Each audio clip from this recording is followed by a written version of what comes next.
BRS 10 ఏళ్ల పాలనలో రాష్ట్ర అభివృద్ధి మందగించిందన్నారు నాగార్జున సాగర్ ఎమ్మెల్యే కుందూరు జైవీర్ రెడ్డి. కాంగ్రెస్ సర్కారు వచ్చాక అభివృద్ధి పనులు వేగవంతం చేశామన్నారు.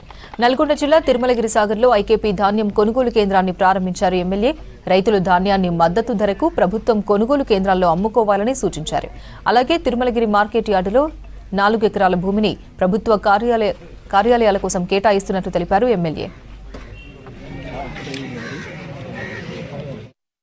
తిరుమలగిరి సాగర్ మండలం 10 ఏళ్ళు అయ్యింది ఏర్పాటై, కానీ ఏమాత్రం కూడా అభివృద్ధికి నోచుకునే మండలం. కానీ గత 2 ఏళ్లుగా ఈ మండలం అభివృద్ధి కోసం కష్టపడుతున్న నాయకులకి, అదేవిధంగా సహకరిస్తున్న అధికారులకి నా ప్రత్యేక ధన్యవాదాలు తెలియజేసుకుంటూ, ఈరోజు మన మండలం కేంద్రంలోని ఈ మార్కెట్ యార్డ్లో ఒక 4 ఎకరాల స్థలాన్ని మంత్రి తుమ్మల నాగేశ్వరరావు గారి సహకారంతో ఇక్కడ ఉన్న భవంతులను నిర్మించుకోవడానికి పర్మిషన్ తీసుకోవడం జరిగింది.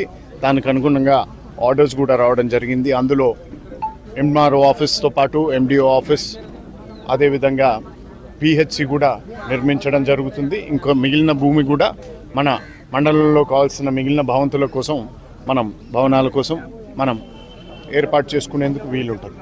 అదేవిధంగా తిరుమలగిరి సాగర్లోని మండల ప్రజల ఎప్పటి నుంచో ఉన్న కోరిక డబుల్ రోడ్డు ఏదైతే ఉందో దానికి ఇప్పటికే గవర్నమెంట్ దగ్గర నుంచి శాంక్షన్ తీసుకురావడం, అది త్వరలో ఆ టెండర్స్ కూడా జరుగుతాయి. ఈ విధంగా అనేక అభివృద్ధి కార్యక్రమాలు, అది విద్య విషయంలో కానీ ఇక్కడున్న ప్రైమరీ ఏదైతే స్కూల్ ఉందో దానికి 10 లక్షల రూపాయలతో మరమ్మతులు చేయించడం జరుగుతుంది. అది శిథిలావస్థలో ఉన్న ఆ భవనాన్ని గమనించి ఇప్పటికే ఆ పనులు జరుగుతున్నాయి.